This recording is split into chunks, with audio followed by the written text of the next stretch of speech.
Hello, hello, hello, and welcome to the College of Creation. My name is Dan. And my name is Michael. And we are Dungeons & Dragons DMs who love to homebrew items, spells, creatures, and features for D&D. And that's what we do on this show. Every single week, we bring you brand new homebrew content from our own brains based on prompts that we get from our listeners.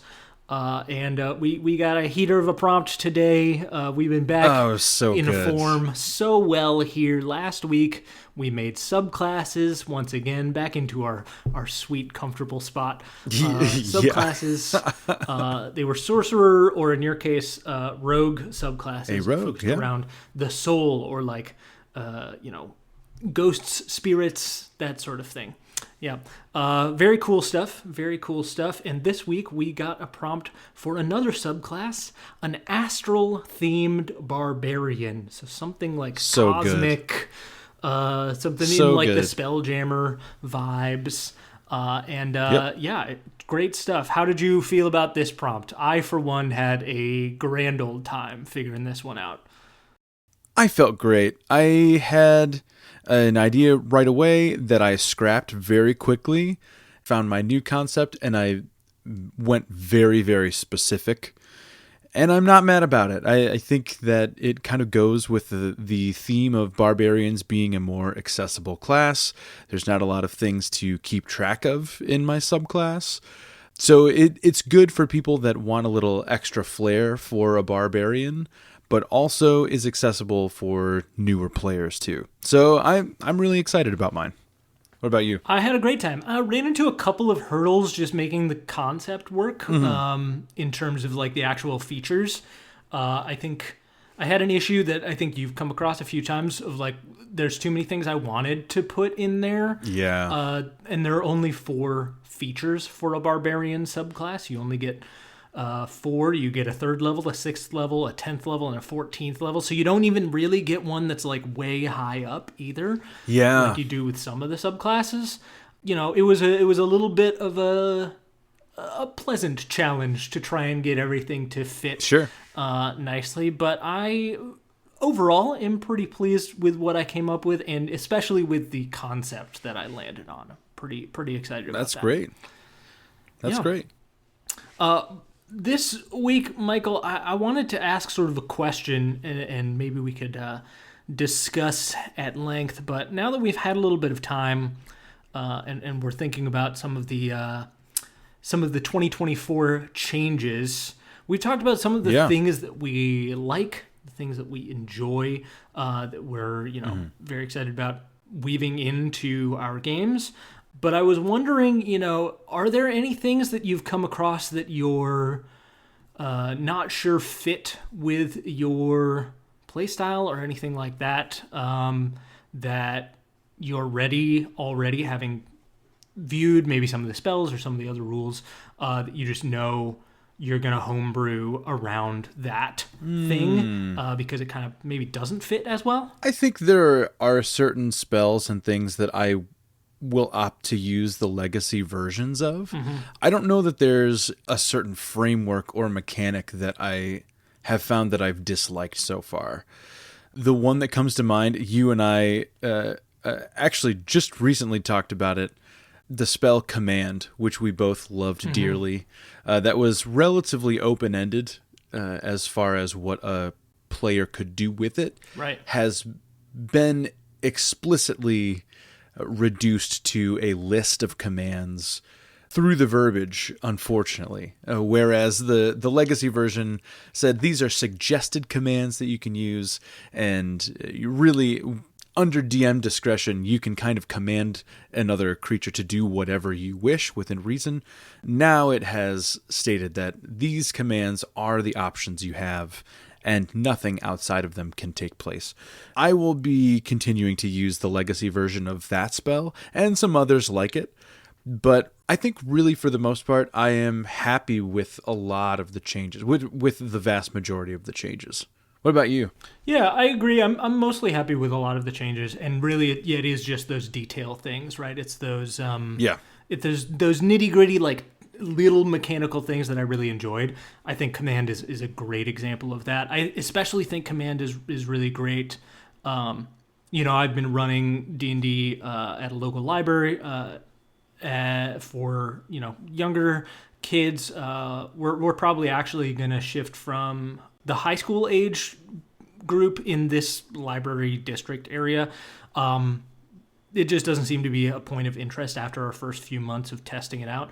But there's been express interest from a younger demographic, sort of closer to like 3rd to 5th grade, which I love. I am excited about the creativity that is going to bring. Yeah. And I think Command is a really good example of, especially with new players and especially with young and super creative players who haven't, built up an inbuilt concept of what is possible.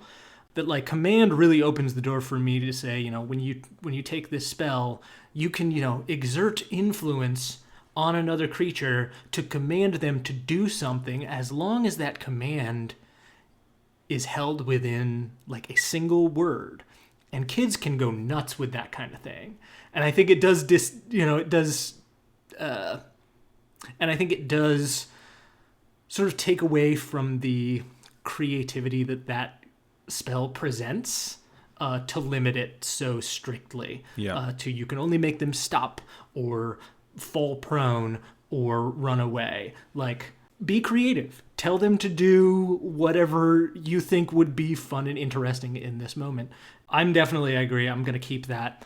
I'm a little uncertain about a couple other spells. I'm thinking about like Sleep and Color Spray had both really interesting mechanics around them based on the number of hit points that could be affected rather than a saving throw or anything else like that. And they've changed both of those to simplify them. So Color Spray is now just a straight up cone with a saving throw, and it applies the blinded condition. And then Sleep is really almost more complicated now at this point. Yeah, it was complicated before. It has like a 2-tier saving throw now, where you hit a creature or all creatures in like a 5-foot sphere, 5-foot radius sphere, and each of them makes one saving throw. And if they fail that saving throw, they're incapacitated until the end of their next turn when they make another saving throw. And if they fail that second saving throw, then they're actually unconscious. Right. And again, you're doing a saving throw and then you're splitting it over 2 turns, which maybe is good for balance, especially scaling, right? You are making this a more viable option for higher levels when you're fighting monsters that are going to easily clear the HP threshold that you were dealing with before. Yeah. But something about it still feels like it feels a little bit like a lateral move to me, I guess, in terms of effectiveness. You've added some scaling, but certainly you've also kind of cut it off at the knees. Yeah, in a different way. Correct. So I'm wondering maybe if that's something where like I might just come up with a homebrew version of the sleep spell to make it sort of fit a little bit better. May as well at that point. I really like the idea of like you being able to affect a certain number of hit points in an area, right? Right. Kind of adds a little bit of randomness to it because you don't know how many hit points a number of things have. And it's a mechanic that we don't see used very often in the game, but I think utilizes hit points as a metric for something other than just straight health, right? I think it's really easy to push everything to a saving throw, but I don't know if easy is always the best move. I have thought of another one. Oh, yeah. Tell me. It's not spell well, it actually is spell related, but not concerning the spell in question per se. You know how much I love the Ranger class. I surely do. It was my favorite 2014 class. I'm still inclined to say that it is my favorite class, but boy, have they changed it so much. Yeah. And I haven't decided if it's a change that I like or I dislike. It's very similar to Sleep, where it feels like a lateral move to a different realm that has different issues. I think that they kind of heard the call of the people when they redid the Ranger class, where they definitely made Hunter's Mark a class feature. Like the whole class kind of revolves around the use of Hunter's Mark. Yeah. And then several of the class features are just add-ons or expansions of Hunter's Mark. Yeah. Some of them I like. Damage not breaking concentration on Hunter's Mark is huge, especially if you are weapon ranger. If you rely more on melee weapons than you do magic, that's fantastic. The one that gets me is the capstone. I feel bad about this because there are so many other classes that have gotten huge jumps to their capstones. Like clerics get a free wish spell every couple days with their enhanced divine intervention. Wizards get a bunch of free castings of spells 3rd level and under. Warlocks get all of their pact magic regained. Rangers bump the Hunter's Mark damage die from a D6 to a D10. What a letdown. Yeah, you have a class that can cast Wish, and the Ranger capstone for level 20 is an additional D10 per round. Like, come on. Like, I mean, I definitely agree with you. What is happening? You have 1, 2, 3, 4 core class features centered around Hunter's Mark. Yeah. Right? You have your Hunter's Mark as an always prepared spell at 13th level. Damage can't break your concentration on it. And at level 17, you have advantage on attack rolls against your Hunter's Mark target. And honestly, those 3 I don't have problems with. Those are good expansions on the spell that make sense for Rangers. Mm-hmm. Man, that capstone is just bad. Like, what a... Even like matching it up with those other bonuses to Hunter's Mark doesn't really make it worthwhile, right? It doesn't make it a level 20 feature. No. Right? Like, yeah, you have advantage, so you have the option, after being able to attack multiple times, obviously, on a turn against a single creature. And so you can do, maybe a couple more D10s against a creature you have advantage on, so maybe your critical rate is a little bit higher, certainly no higher than a fighter. And we talked about, like Gloomstalkers a couple weeks ago when we talked about weapon masteries. So there are a few extra options to allow you to attack more. Mm-hmm. But then that kind of gets into the optimization, gaming the system discussion, where it's like, in order to make this capstone really count, right, you have to be using light weapons and you have to have the nick property, so you free up your bonus action for an additional attack. You're stacking all these other things on just to make this capstone work for Hunter's Mark. Right.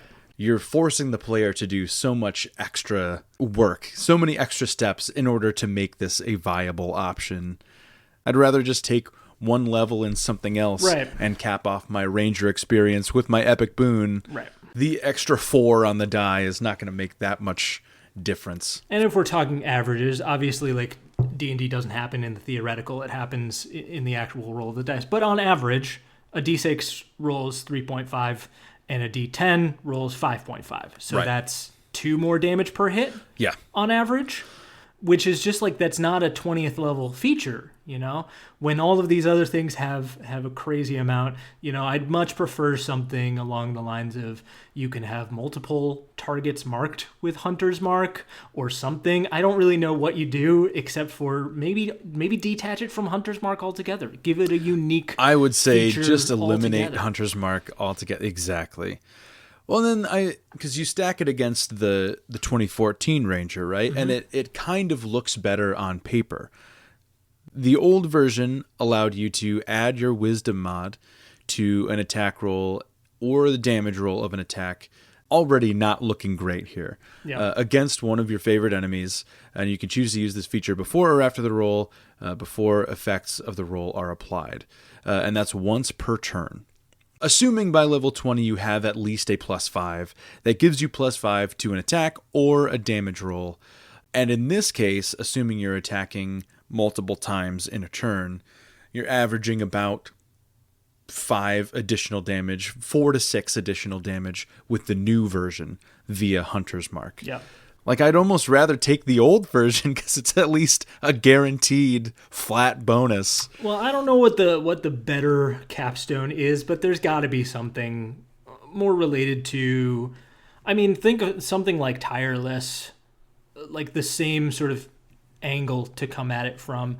Tireless being the level 10 feature that allows you to give yourself temporary hit points and allows you to decrease exhaustion on a short rest, which is huge, right? And it plays into... That's wild. It plays into an aspect of the class that, was kind of done dirty in 2014, I think. That idea of, you are an explorer. You know how to live in the wilderness. You know how to resist, like, exhaustion in a certain way. And, you're just an explorer. So, like, that exploratory part of the game does not take as much of a toll on you as it would other characters. And the level 20 feature leaning more into that side again, another 10 level split until you get something like that feels like, let's capstone something that leans into the exploration pillar of the game. Something, yeah. Well, even the level 18 feature is great. Giving Rangers blind sight as huge. A flat class feature out to 30 feet is so good. Yeah. I would take that as a capstone over Foe Slayer at this point.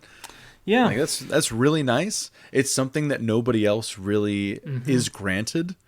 So that is my big gripe. There is the thing that I dislike. That's a nice sizable gripe for us to leave it on. I'll say one more thing for me. And this is a much smaller thing. Okay. But there's just one thing that like sticks in my craw a little bit here. There's just a slight change in the wording of the grease spell.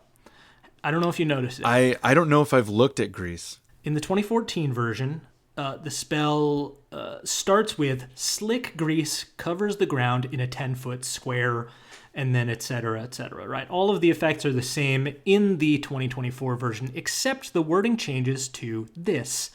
Non-flammable grease covers the ground in a 10-foot square.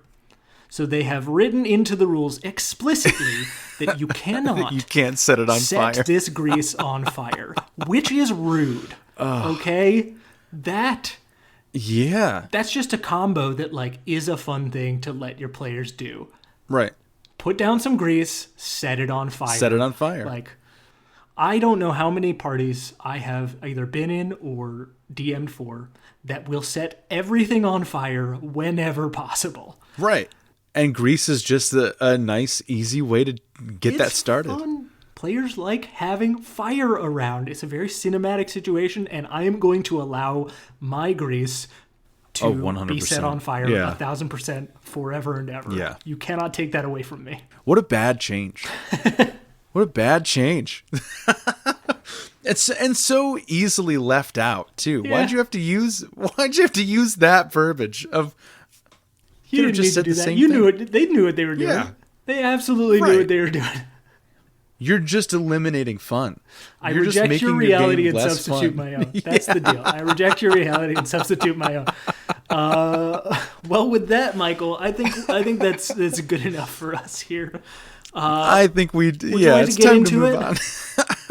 I think so. Yeah, let's do it. Again, our prompt this week was to make a cosmic or astral themed barbarian. I went very specific.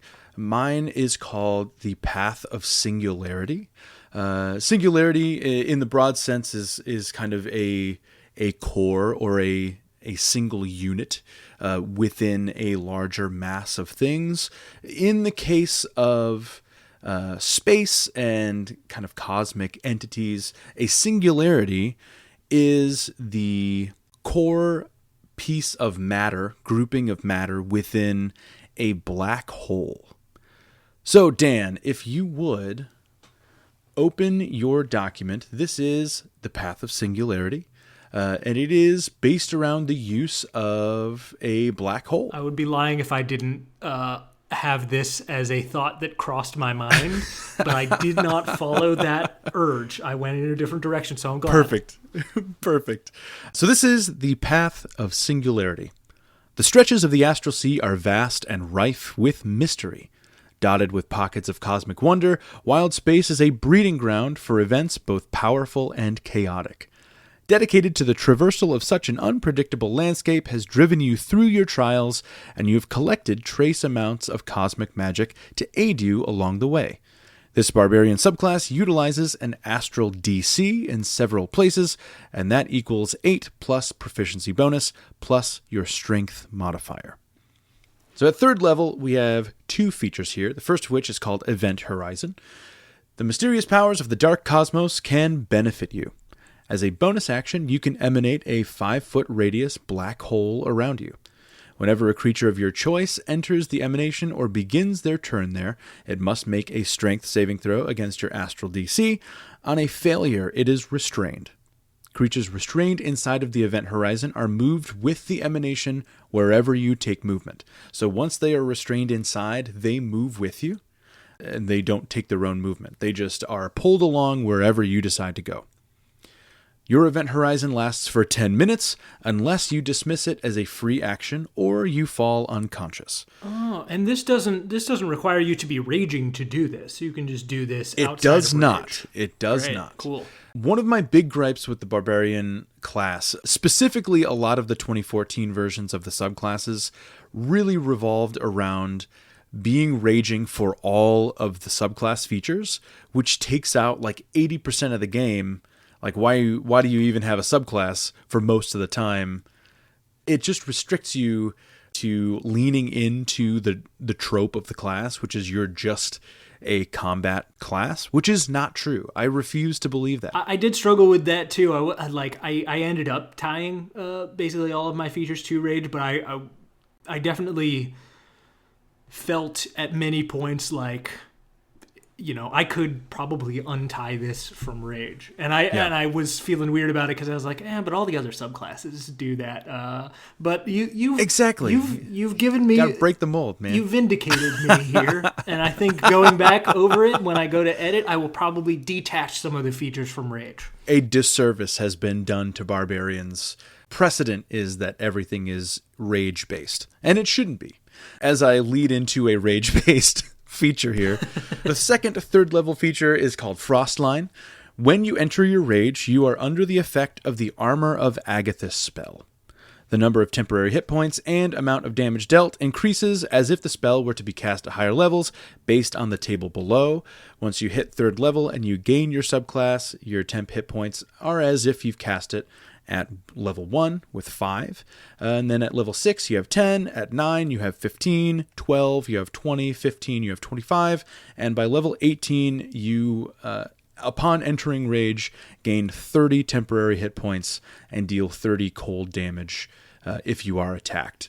So that obviously is an incredibly high level, but that does scale as if you are casting it up to 6th level. Does that end when your rage ends? Does the temporary hit points drop after your rage ends? I would say no. I mean, I don't know that the temp hit points ever get to a point where they would last past your rage. I think that would be very, very uncommon. Sure. How high does a normal campaign go? The typical cap level is probably 12 to 14, maybe. So you're really only getting up to 15 or 20 total temp hit points anytime you enter rage. And if you're up in the heat of battle, that's going to be gone really quickly. So really it's meant to be, you pop it. It's a nice early rage benefit that you get for 1, maybe 2 rounds. But you have a number of free castings, quote unquote. That kind of balances it back out for the positive. Yeah. Moving up to 6th level, I have the Photon Jet feature. If another creature is restrained within your event horizon, you can use a bonus action to expel them out of the emanation up to 15 feet in a direction of your choice. Cool. So if they're in there, you can just shunt them out. Shoot them up in the air so they can take some fall damage. Shoot it, as you said last week, throw them over the edge of a cliff. Yeah. Do whatever you want to do up to 15 feet. Great. At 10th level, we have the Enhanced Horizon feature. Your event horizon's radius increases to 10 feet, and whenever you restrain a creature within it, they take cold damage equal to half of your barbarian level rounded down. So that's not when they enter, that is when they are restrained. So they have to be restrained first. If this damage reduces a creature to 0 hit points, they are consumed by the void, and all other creatures within your event horizon take 2d12 fire damage. So this is like a black hole consuming stars, right? Yeah. They turn to gas and they vaporize and they burn up for a little bit, and then they are part of the black hole. Done. Yeah, exactly. I think maybe 2d12 for level 10 maybe is a bit high, but I also think, how often are you really going to reduce a creature to 0 hit points with this? I can't see that happening a lot, but maybe it's more than I think it is. I don't know. I'd have to play test it to really see how often this happens. I mean, it's only when they first get restrained, right? Right. Yeah. So it's not overly likely that half your barbarian level is going to take a creature all the way down in most cases, right? Half your barbarian level, realistically, even at this 10th level feature, like it's 5 damage, like one time for a creature when it gets restrained in that space. It's a pretty rare case, I think, for sure. I think the biggest pieces of this Enhanced Horizon feature is the increase in the radius. Yeah, maybe some play testing, but I don't think it's all that crazy, honestly. I really like the feature itself. Just the specifics within it. Yeah. I would want to test. Moving up to level 14, our capstone here, I have this set as an unescapable void feature. If a creature is restrained within your event horizon, you can attempt to leave them with no escape. As an action, you can roll 1d100 minus your Astral DC. If the result is less than your Astral DC, you can reduce the creature's hit points by an amount of your choice. Once you use this feature, whether it reduces a creature's hit points or not, you can't do so again until you finish a long rest. So it's a gamble. You roll it, and if it fails, you can't do it again until you finish your next rest. An amount of your choice is an insane thing to put in a feature, I gotta say. I know. A 14th level feature, no less. That's why it's a D100. Yeah, so, I mean, what's that going to be? If you max out your strength, which you probably should by 14th level, and then your proficiency bonus, could be a DC of, like, 20, 21 at the most. Unless, of course, you've got, like, a belt of uber strength, and then you're pushing that up to maybe 25 is sort of the maybe top. Which is a 1 in 4 chance that you can just like choose how many hit points this thing has anymore. It's less, or it's more than that actually. I didn't think about items that increase your strength. Maybe I should change the verbiage on this then, because you're also reducing the D100 by your DC. Oh, minus your S. Oh yeah. If you reduce it by your DC and then you have to hit under 25. I think it should probably just be the D100. That's a 33%. And no modifier to the D100. If you've got a DC of 20, you've got a 1 in 5, basically, of being able to pull this off. Mm-hmm. And it is only once per long rest. I mean, it could like really shift a DM's whole plan if you just manage to like get somebody restrained in your aura and then just one shot, right? 20% chance, we got it, we did it, and fight is over after 1 round or less. I mean, I wouldn't, as a DM, I wouldn't hate that though. Just am thinking this right now. I think I might change the actual Event Horizon feature at 3rd level to require a creature to be fully inside. Oh, sure. So at 3rd level. Sure. You can really only do it to medium or smaller creatures. Sure, yeah. And then by 10th level, it would be larger, smaller creatures. So if you wanted to reduce these hit points, you can't restrain a dragon. Right. You can't restrain a giant snake or whatever. There's no way that you can actually do this to something that's bigger than your aura is. I suppose unless they occupy the same space as you. That would be an interesting DM discussion. If you grapple the creature and they're completely inside, like a huge creature. Yeah. I think I'd probably rule that they would be completely inside, so you could technically it's probably restrain sort of an edge them case, back. but yeah, I think you could make that. Yeah, You could make that argument. Certainly nothing gargantuan though. Like this would never yeah. work for an ancient dragon, Which or makes a Tarrasque sense. or something. Celestial bodies and gravity and all of this stuff. Something with more mass is going to not get pulled in fully by something with significantly smaller mass. Yeah, that feels like it makes sense. I mean, it's a bold choice, but I think I don't hate it, barring like taking out the minus your Astral DC, because you're effectively doubling your chances at that point, right? I think I was just in my head I was working with numbers like 18. Like, sure, your DC is never going to go above like 18, 19. Absolutely not. There's a huge chance that it goes way over those numbers. But it feels really rad. And generally I really like the feature here. This feels like a really solid single rock sort of subclass, right?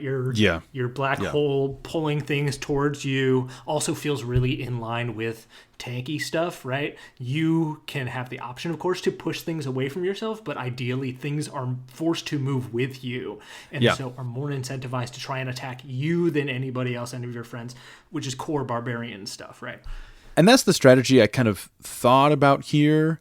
The idea with this subclass would be you get to level 10 and you have a 20-foot emanation where you can just run through the battlefield, and if they don't make that DC, you're collecting other creatures, and all it takes is one that has low health, right? You collect a bunch of these other creatures, and then you go to the one that everybody's been attacking, you hit it to 0, and you do that extra fire damage to every other creature that's already stuck inside of your event horizon. Explosion. Just explodes. It's a giant explosion. One thing I am now also, I'm catching all of the plot holes in my subclass right now as we're walking through it. If this damage reduces a creature to 0 hit points, they're consumed by the void, and all other creatures within your event horizon take this fire damage. I did not specify that you don't. And I don't necessarily hate that. I feel like you as the center of this black hole would probably take that fire damage too. Yeah, I mean there's a risk reward there, right? You can, I think it also offsets and allows that 2d12 to really feel like it's, it actually is a good number. Yeah. It's not over the top because you're only doing this when it's like, we gotta do this, or when you like, we gotta pull off this super sweet combo. I got 5 other creatures in my order right now. I'm going to pick up this guy that you've been beating on who like is on death's door and scoop him up, fail to restrain. It explodes and it just like clears a bunch of people. I mean, that could be a really, really dope move, but it would come at the cost of, maybe dropping some of your temporary hit points, or, you're a barbarian. You take damage, man. That's what you're there for. Also, I think I might include a stipulation that they're all expelled from the void. Oh yeah, sure. They take the fire damage, and they're all shunted out. That feels right too. Yeah. So they're all shot out 15 feet in a straight line away from you, wherever they are. Yeah, in a straight line away from you. Yeah, because you can't have that much control over it. Like that. That's too much battlefield control. Yeah, I think I might add that. It's very cool when though, I go to I update think generally, this. It aligns with the cold black void of space. I think this could be a really fun and thematic barbarian to play for sure. I like it a lot. It's very specific and it's very basic. It's pretty much just one thing you can do per feature, but that's very barbarian. Yeah. So I think it could work for a lot of different players. Veterans could definitely exploit it, but new people should not be confused by it. Yeah. And that is the balance that I was really going for. What about you, my friend? Well, Michael, I went through a couple of different ideas across this process. The black hole was something that like crossed my mind, but I did not actually like think very much beyond like, oh, black hole would be cool. I also thought, and I actually might make this later because I was like halfway through sort of coming up with a concept, and I landed sort of two things kind of simultaneously and decided to go in in one direction, but I thought, it would be cool is like the idea of like a lunar barbarian, but specifically like focused on the lunar idea of like lunar cycles. So like eclipse sort of vibes, right? Oh, so yeah. like rage mirroring the idea of eclipsing the moon over time or something, right? I didn't go very far down it, but I was that's like, a really cool concept. That might be fun, something lunar vibes there. But I decided instead to think in the direction of like cosmic power and like the power of the stars and various celestial bodies. I thought, oh, you know what? What's the like iconic touch point for a strong, super strong being fueled by like cosmic energy? And so I give you the path of the comet. You were born among the stars. Far beyond the world you now walk. Or perhaps you come from a lineage of astral wanderers, their powers dormant until now. Whatever your origin, the nature of this plane and its interaction with your biology has infused you with the power of the stars and celestial bodies that illuminate the night sky, faster than a beam of light, more powerful than a rushing meteor, able to overcome the laws of physics in the blink of an eye. Will you wield this power in service of justice or in your own hunger for power? Oh, yeah. I give you friggin' Superman. I love it. Yeah, I landed on the concept that was like, who's from outer space and like the power set is deeply related to the way specifically that space and our sun interacts with his biology and like the rest of space and everything. It's freaking Superman. As you were reading that, I was going one of two ways. I was like, this is either Superman or the Silver Surfer. One of the two. Silver Surfer is also dope. Love this though. Silver Surfer feels not like a barbarian though to me. Superman, on the other hand, has some barbarian energy for sure. Kind of barbarian paladin combo, probably. Maybe a little sorcerer thrown in there. And starting at third level, we have Meteoric Rage. You are an asteroid hurtling through space, digging craters where you land. So this is one that I want to change. I want to take away the while you are raging portion of this. Okay. But for now, it says, while you are raging, you gain a flying speed equal to your walking speed.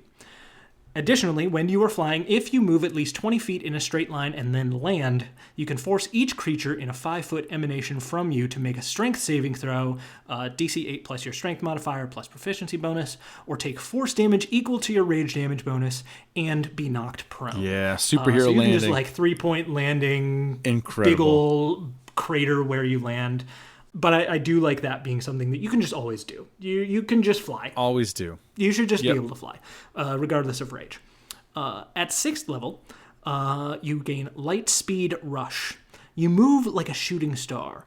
While you are raging, opportunity attacks against you are made with disadvantage. Additionally, when a creature misses you with an opportunity attack, it takes 1d6 force damage from your trail of astral power. That's cool. I don't know of anything else in the game that does that.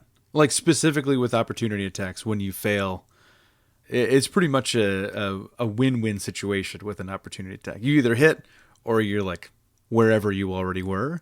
And this introduces some risk to taking that action or that reaction. And that's great. I sort of went in a couple of different places with this one specifically. For a while, I had it as... while you're raging, you don't trigger opportunity attacks, and you just deal passive damage to creatures that you pass near, like within 5 feet of. Sort of like a Chardalon Stride, the spell there that deals 1d6 damage to creatures that you pass near. And I thought that was kind of cool. I then also was like, well, maybe you can just move through other creatures' spaces. Because you're just so fast that you just like blow by them, and any creature space you move through takes damage. So I don't actually know what version of this I like the best. All I know is that like I want this to make opportunity attacks more difficult or impossible against you, and for you to deal a little bit of passive damage as you move around the battlefield, because you are moving like a comet or like a flying asteroid, and there's just like destruction in your wake. Trail of debris, yeah. So I might have to mess with that a little bit more. I don't really know what's best. At 10th level, you gain Cosmic Defender. You are as impenetrable as the black void of space. You gain the Interception Fighting Style feat. They've moved all of those fighting styles to feats at this point. Yep. The range of this feat extends to half your movement speed instead of 5 feet. So you can trigger this if you are standing even within, I think at that level you have a 40-foot movement speed. So even when you're like within 20 feet of a target, you can still rush over and intercept. And you also don't need to be wielding a shield or a weapon to use this feat. It is your body. You are putting your body in front of the blow, and it's just like bullets bouncing off your chest. And it has that, like defending your friends kind of vibe to it, right? It's not so much about you resisting the damage, because you already have resistance as a barbarian. You're already doing that. You are jumping in to like block blows against your allies, fighter for justice. I like that a lot. And then at 14th level, you gain Astral Surge. You are a force of astronomical energy. When you enter your rage, or as a bonus action while raging, you can expend 2 additional rage uses to infuse yourself with greater power. When you do, you gain the following benefits for the duration of your rage. You gain a healing factor, so you regain 1d10 HP at the start of each of your turns. You gain an impervious form, so you now have immunity to non-magical bludgeoning, piercing, and slashing damage. And you gain the Nova Strike Brutal Strike feature. So you gain an additional Brutal Strike option, which is a new Barbarian feature that they've added in 2024. Brutal Strike is a way that you can utilize Reckless Attack on your turn. Instead of granting yourself advantage, you can apply an additional effect onto the strike. So they do all kinds of things like granting disadvantage on the target's attack rolls, or allowing your friends a bonus to hit that same target. In this particular case, when you hit a creature with this Brutal Strike option, a 30-foot cone extends from the target away from you. Each creature in the cone takes force damage equal to half the Brutal Strike damage dealt to the original target. And at this point, I think the Brutal Strike damage is 2d10. I could be wrong about that. It extends to 2d10 at a certain point, but it's just like a bunch of extra damage to a bunch of more creatures behind the original target as sort of a thunderous blast out from you of force. Heat vision, yeah. Kind of like heat vision. I didn't want to go full heat vision because it was like, it felt too on the nose and also didn't really feel like it fell in line with the cosmic portion of this. I tried to make this like, this is Superman, but also if you don't want to play it as Superman, if you don't want exactly, Superman, you don't. It doesn't need to be exactly Superman. Yeah, I think that fits really well. It scales really well within the barbarian class. Like there are a lot of benchmarks that this can hit. That improved brutal is at level 17, so I think that adds like almost like a subclass feature that pushes everything up 3 levels after this. I like this a lot. And like you said, it can be played as Superman. You can just be that Man of Steel-esque, Sentry-esque type of superhero, but you certainly don't need to. And that is really, really great. I like this a lot. Yeah, I enjoyed making this a lot. I had too many ideas. I wanted to make that healing factor a larger piece of it, but again, I was like trying to ride the line of the concept, and it didn't feel like it was in line enough with the cosmic portion of the concept to go anywhere other than sort of your ultimate form, right? And then I really liked the idea of adding Brutal Strike options to a subclass. I think that would be a really cool thing for future Barbarian subclasses to do, is to make specific subclass specific Brutal Strikes, ones that like fall in line with the kind of Barbarian that the subclass encourages you to play as. And almost like Channel Divinity for paladins and clerics, where each subclass has something very unique that they can do with that feature. Now that brutal strikes are a thing for barbarians, it just feels so natural to add subclass specific ones, for sure. Yeah, and like it is, the Nova Strike specifically is not crazy overpowered, but that's partially because you can do a brutal strike, I think, as many times as you want. Like, when you use reckless attack, you just get to choose, you can make one of your reckless attacks as a brutal strike. Right. So they really can't have like uber powerful features attached to them. They kind of are somewhat limited, but do add a pretty cool effect. As long as you're okay with other creatures having advantage against you. Right, yeah. Go for it, man. So it feels like, half of a D10 for a few to, maybe up to like 4 or 5 other creatures is certainly not nothing. And then it goes up to essentially 1 D10 or half of 2 D10. At 17th level, you have that option to do just some bonus damage and some AoE damage, which is not really a thing that you get to have as a barbarian very often. Right. I like a little AoE damage. Same thing with the rage damage bonus being the only thing that is affected on that 3rd level, like hyper crater landing. I didn't want to overpower it too much as like this should be a primary damage dealing option. This is just like giving you a way to deal damage kind of with everything you do. That's sort of what I was leaning into around this subclass, was like everything you do should have some like little bit of damage somehow attached to it. As you move around, as you fly around, as you land, as you attack, little bits of extra damage here and there. It feels really like the new Barbarian has added a lot of versatility to the class generally. So there are a lot more facets available. Yeah, it just feels so much more lived in. Yeah. Where the 2014 Barbarian felt very formulaic. It's like, this is your big strong guy that goes in, and we're just going to dump all of our eggs into the dealing damage and doing it well basket. Yeah, so I like it. I had a good time making this.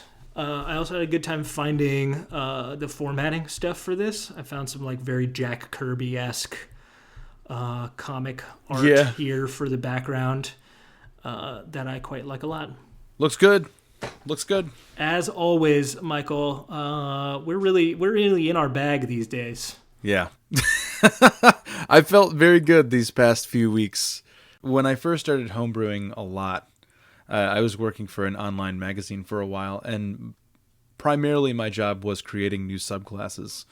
And so I feel very comfortable with subclasses, and it's been really nice making so many recently. Indeed. Well, shall we roll for what we're going to make next time and maybe find something else? I think so, yeah. All right, Michael. Well, I've got our big list of homebrew prompts open here. I think it's your turn to roll. What do we have today? Here we go. Today we have a 7. A 7 is a weapon. Well, maybe we can expand this to items generally. But it says a weapon named the Lover's Quarrel. Ooh. A set of dual-wieldable weapons. 2 lovers. Perhaps. A sword and a shield. Could be. There's also the technical weaponry name of a quarrel. Right? Yeah. Crossbow related. Yes. Quarrel. Uh-huh. Yeah, it's a crossbow bolt, also called a quarrel. So could be crossbow related. Doesn't have to be. Could be a little play on words. We could find other ways to do play on words there. Wonderful prompt. I'm excited to expand this out beyond weapon to item in general as well. Yeah. I would say that is a fair thing that we can do. Yeah, it should be fun and a little more simple, small things. A little bit simpler. Well, ideally, maybe not all that simple, but maybe not a full subclass with a full list of features. we will get to work. And Michael, do you have anything to say to the people before we say goodbye? Dan, I always have something to say to the people before we say goodbye. Earlier, when discussing my subclass, a point that I made this week was to create something that a veteran player and a beginner player could enjoy equally and for different reasons.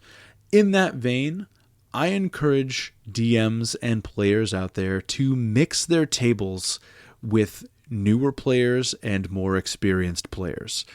I have found in my time as a DM and as a player as well, it makes for a really cool table dynamic. Your veteran players can help the beginner players along, and in return, the beginner players can kind of reinstill some of that lost magic that veteran players may have kind of shifted away from, knowing so much about stat blocks and items and mechanics of the game. Sometimes you lose track of how much you're gamifying what you're playing, and beginner players can kind of bring you back into that magic of the unknown. So it is a two-way street when you have those two groups playing together, and it's really fun to watch. So I would recommend that. Absolutely. The beginner's mind is a wonderful thing to have it's so at good. your tables. And so good. If I may, I'll just tack on to this. If you at your table are finding that in general you're kind of losing that sort of beginner's mind creativity, you've settled into maybe a game loop that feels like it's a little bit stagnant, there's a great fix for that, and it's learning a new game together. And you can step out of that set mindset for a while and try out a new game. Because other games are going to encourage different kinds of play, and you can kind of recapture maybe some of that beginner's mind that you have. Even if it's just for a couple of sessions, maybe a short campaign, a couple of one-shots where you learn a new system, and then go back to your old game and your old system, maybe with just a renewed feeling of willingness to be creative in new and exciting ways. 100% agreed. I could not agree more. Excellent. Well, it's been a pleasure creating and recording with you, Michael. As always, yeah. As always, we hope you'll join us next time. Until then, we will talk to you later. Goodbye. Goodbye.